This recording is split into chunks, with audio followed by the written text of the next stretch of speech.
Buenos días.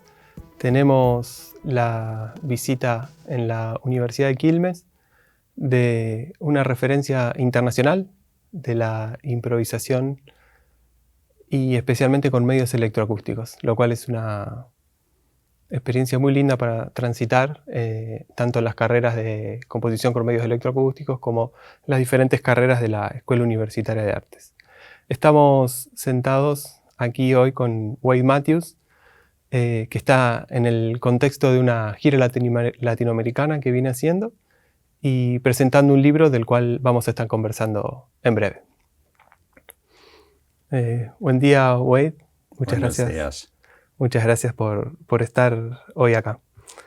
Lo primero que te quisiera preguntar es por tus orígenes en general, pero particularmente con tu encuentro con la música y especialmente con la libre improvisación. Ajá. Pues mi madre cantaba. De hecho, le ofrecieron 2 becas cuando salió de secundaria, una para voz y la otra para ingeniería aeronáutica. Cogió la de ingeniería y pasó la música a la siguiente generación, que soy yo. La improvisación, bueno, yo soy de padres estadounidenses, pero criado íntegramente en Europa. Y quizá por razones identitarias me interesé mucho por el jazz cuando era bastante chiquitito. Y con eso vino implícita la improvisación. Luego estudié esto y luego estudié composición y electroacústica, con lo cual se me llenó la cabeza de cuestiones musicales más de índole composición contemporánea y electroacústica, obviamente. Entonces, cuando quise volver a la improvisación, porque para mí es consustancial con un conocimiento de la música. O sea, no entiendo que envías un niño a una escuela de idiomas y aprende a leer en inglés, y a escribirlo hasta cierto punto y sea completamente incapaz de hablarlo. Suena ridículo. Y sin embargo, en la música es muy común que al niño se le enseñe a leer música, a escribirla más o menos, y no se le pide que la emita espontáneamente, que es lo que entendemos por improvisación musical, ¿no? O sea, me parece extraño. Entonces, para mí esa siempre ha sido una forma de expresarme. Y lo difícil fue después de terminar, si es que alguna vez terminemos de estudiar los músicos, que no está del todo claro, si después de esto pues iba a encontrar un camino por la improvisación, porque obviamente ya no se trataba del jazz para mí, se trataba de algo más como soy, digamos, ¿no?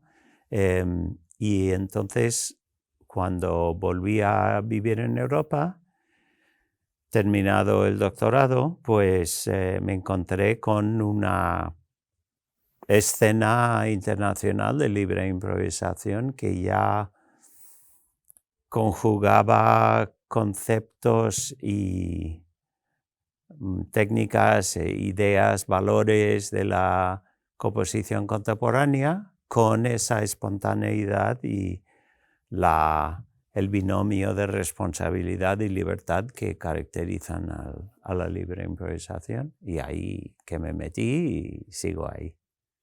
Es algo que cuando uno repasa tu trayectoria, aparece rápidamente, que es, si bien hay mucha obra solista, muchos trabajos solos, hay mucho encuentro con un otro, ya sea en trabajos a dúos, a tríos, a cuartetos. Uh-huh. Contanos sobre esa necesidad o esa postura frente a la improvisación de encontrarnos con el otro, y un otro que no solo es un compañero, una compañera de la música, sino también el vínculo con otras artes. Ajá. Lo que tienen en común todas esas cosas son la idea de de la creación compartida, es decir, la idea del diálogo. Componer, hay ideas que solo puedes componer realmente, porque la naturaleza de la idea pide que seas tú quien la acabe de desarrollar.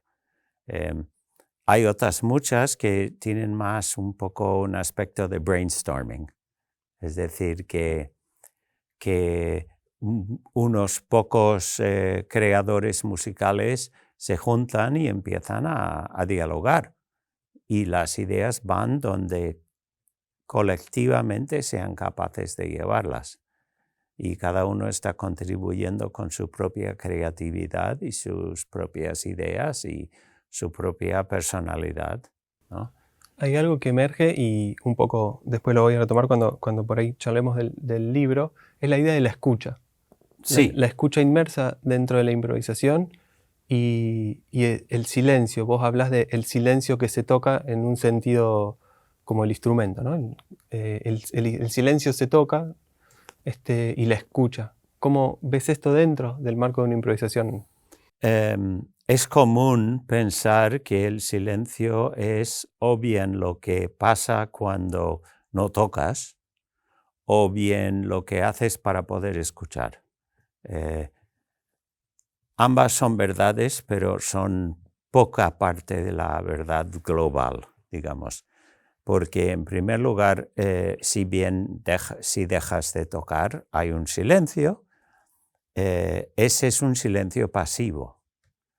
Y esto es algo que entienden los bailarines muy bien, porque hay movimientos que hace un bailarín.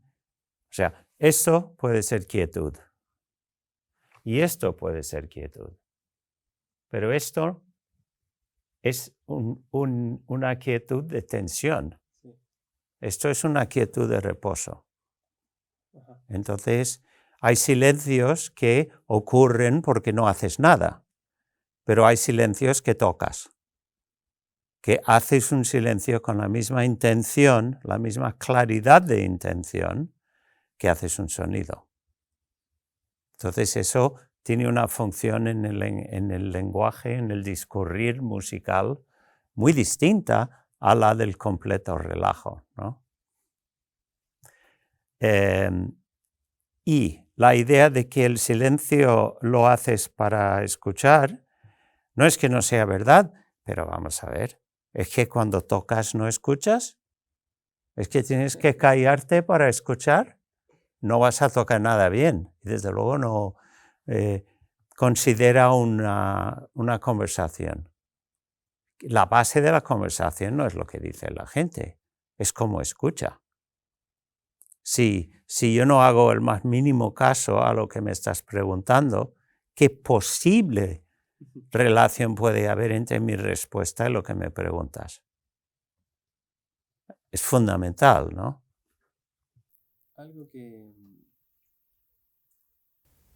que ocurre cuando, bueno, vos estás presentando este libro, que es maravilloso y que está a disposición en la librería de la universidad para todos quienes quieran comprarlo. Yo me lo compré ayer a la tarde y estuve devorándolo todo lo que pude en el transcurso de la noche de ayer y la mañana de hoy, que es cuando nos íbamos a conocer. Y hay algunas cosas que a primera vista ya me interesan mucho, y es que el libro de un improvisador que se presenta como un improvisador con medios electroacústicos se llama el instrumento musical, ¿no? Entonces, ¿cuál es tu idea de instrumento al momento de la libre improvisación? Pues no creo que sea muy distinto de la idea del instrumento de cualquier músico, realmente. Para mí los tiros van por otro lado. Es decir, que hay distintas formas de plantear el instrumento que son iguales para todo el mundo, realmente. Una forma de verla, de ver el instrumento es como lo sólido, lo palpable, que media entre dos cosas que no son palpables. Es decir, el instrumento es lo que media entre la intencionalidad de quien está tocando y el sonido. Y es un objeto. La intencionalidad no es un objeto. El sonido no es un objeto. Entonces, eso es lo que media entre los dos. Esa es una forma de verlo, ¿no? Luego, cuando miramos un poco todo el espectro del instrumento, porque empiezo con las flautas de Höhlefels que tienen más de 30.000 años y termino con lo que no termina, que es la evolución continua de la tecnología. O sea que mañana, bueno, ahora mismo el libro seguramente no está actualizado, ¿no? Eso es, no, pero básicamente hoy, ¿no? Entonces hay, digamos, en todo ese espectro, desde las primeras flautas que hayamos encontrado, que no son las primeras flautas, son las primeras que aparecen, ¿no? Y hoy es un cambio fundamental que coincide más o menos con la revolución industrial, que como todo no se puede trazar una raya y decir aquí es antes y aquí es después, pero en esta área es cuando el ser humano hace la mayor parte de la transición de la energía animal a la energía no animal. Vapor, carbón, electricidad y luego más tarde obviamente lo nuclear y todo lo que va con eso y ahora solar y viento y tal. Eso a efectos de instrumentos musicales es un antes y un después. Y intento trazar un poco las ramificaciones y las implicaciones de esas dos cosas. Es decir, un chelista tiene un arco y tiene un cello y hace esto, ¿no? Y cuando hace esto, es esa energía humana la que hace sonar el instrumento. O sea, según K2, lo que define eso como instrumento musical es que no hay ninguna interrupción entre la energía física del músico, de la música, y lo que suena al final. Es ininterrumpido, ¿no? Y esto, además de la cuestión puramente física, tiene que ver con cómo se ve, cómo se oye, cómo se vive esto. Porque un público que ve un chelista hacer esto, espera cierto tipo de sonido, porque hay un desgaste de energía con este movimiento tan rápido que tú no esperas ver y oír. O sea, hay una asociación directa porque es esa misma energía en el brazo que la que suena.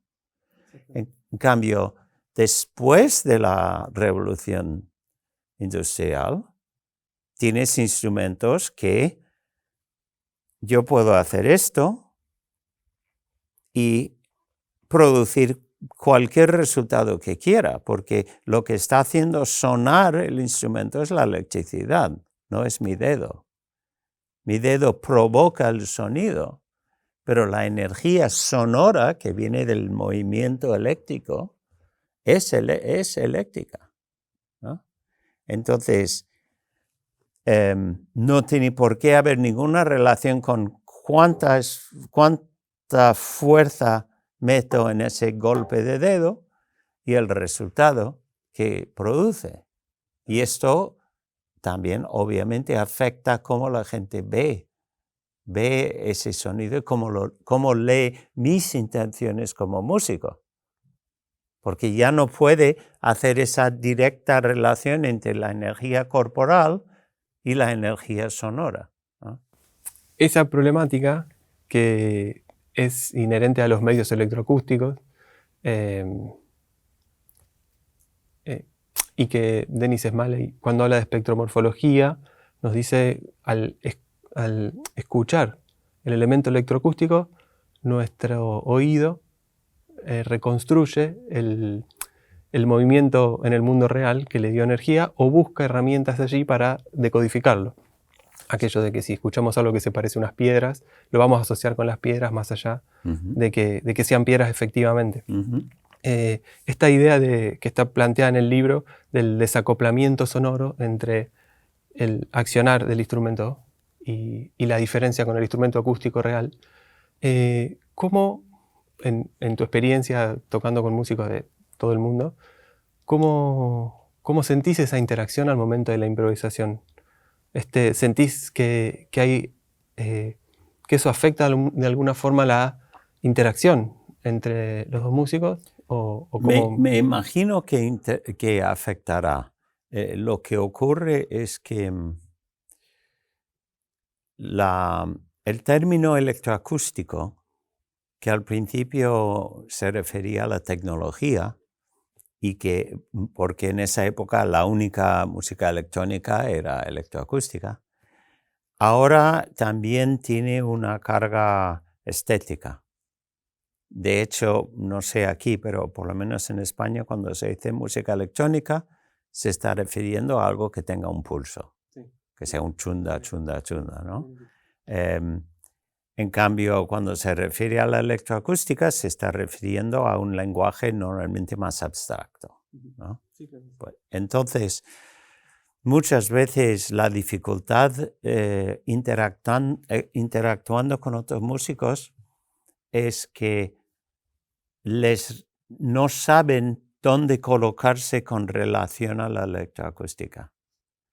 Un clarinetista, un cello, un violín, lo que sea, no saben cómo conversar con un sintetizador o un ordenador, porque los lenguajes son tan distintos. Ahora, yo tuve la suerte de hacer mi doctorado, mi máster y mi doctorado con uno de los especialistas mundiales en exactamente esto, que es el grandísimo compositor argentino Mario Davidovsky, que ganó el premio Pulitzer justamente por una obra de piano y electrónica, o electroacústica, según se quiera decir. Con lo cual, esas cuestiones han sido parte de mi formación como compositor y influyen obviamente en mi improvisación. Ahora, la diferencia es que como compositor yo decido cómo interactúa el instrumento acústico con el electrónico, mientras que si estoy improvisando con una persona que toca un instrumento acústico, esa persona decide. Entonces eso a veces funciona muy bien y otras veces pues como que no tan bien, ¿no? ¿Y crees que son problemáticas que tienen más que ver con el orden de lo gestual, del timbre o de lo inherente al espacio en el cual esa música ocurre? Porque cuando vos decís, bueno, ¿qué lugar ocupa el instrumento acústico frente a lo electroacústico?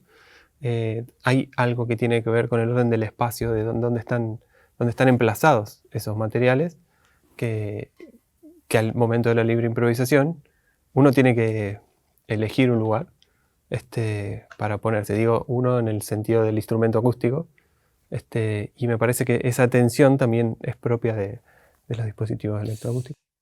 Yo no me planteo mucha diferencia entre cómo un electroacústico se relaciona con el espacio y cómo un acústico se relaciona con el espacio, salvo en la medida en que lo electroacústico puede proveerle al músico de posibilidades que no vienen a priori con el instrumento acústico. Digo a priori porque hay mucha gente que está trabajando con un instrumento acústico amplificado, con lo cual ya es electroacústico, ¿no? Pero lo que encuentro es mucha diferencia entre cómo el compositor se relaciona con el espacio y cómo el improvisador se relaciona con el espacio. Y esto no lo pongo necesariamente en el presente, porque abarca cómo el compositor se relaciona con el espacio, abarca toda la composición. O sea, desde que se empezó a componer, quién sabe cuándo, ¿no?